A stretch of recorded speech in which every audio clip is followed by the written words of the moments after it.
আসসালামু আলাইকুম, সবাই কেমন আছেন? আশা করি ভালো আছেন। আমি এখন নুডলস বানাবো, কুরমা নুডলস। দেখবেন ম্যাগি নুডলস দিয়ে, তারপর এগুলো সবগুলো দিয়ে আমি কুরমা বানাবো। কীভাবে বানাতে হয় পুরো ভিডিওটা দেখবেন। এই যে আমি নুডলসগুলো ডাললাম, এটা ম্যাগি নুডলস, আর এটা হলো পেস্তা, এটা বানাবো। এগুলো সবগুলো দেবো নুডলসের সাথে, এটা দেবো। এটা আমি কুরমা নুডলস বানাবো। তারপরে সসটা দেবো। এই যে নুডলসগুলো হয়ে গেছে, ডাললাম। দেখেন কিভাবে এখন মশলাটা পুরোটা কষাইতেছি। দেখেন পুরোটা, এটা একটা দিলে টেস্ট বাড়বে। এটা কালো,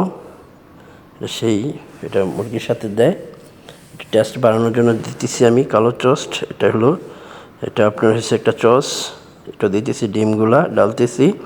ডাইলা দেখেন কীভাবে আমি সুন্দর করতেছি, কষাইতেছি।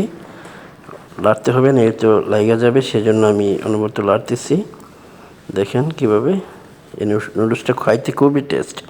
এই যে আমি এটা ডালতেছি, দেখেন এটা আলমারাই কোম্পানির, এটা দুধ, এটা দুধের বলতে ক্রিম দুধ, সেটা এটা দিলে অনেক টেস্ট হয় নুডলসটা।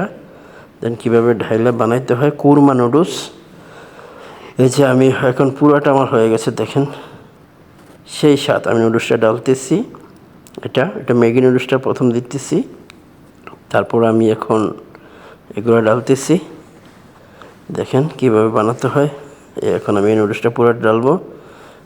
দেখেন আমার পুরা নুডলস হয়ে গেছে। ওয়াও, সেই স্বাদ, খাইলে শুধু মজা আর মজা। দেখেন আমার পুরো শেষ, কমপ্লিট। এখন একটু ধনিয়া পাতা ডালবো, পুরো শেষ করব। আমার পুরা নুডলস হয়ে গেছে।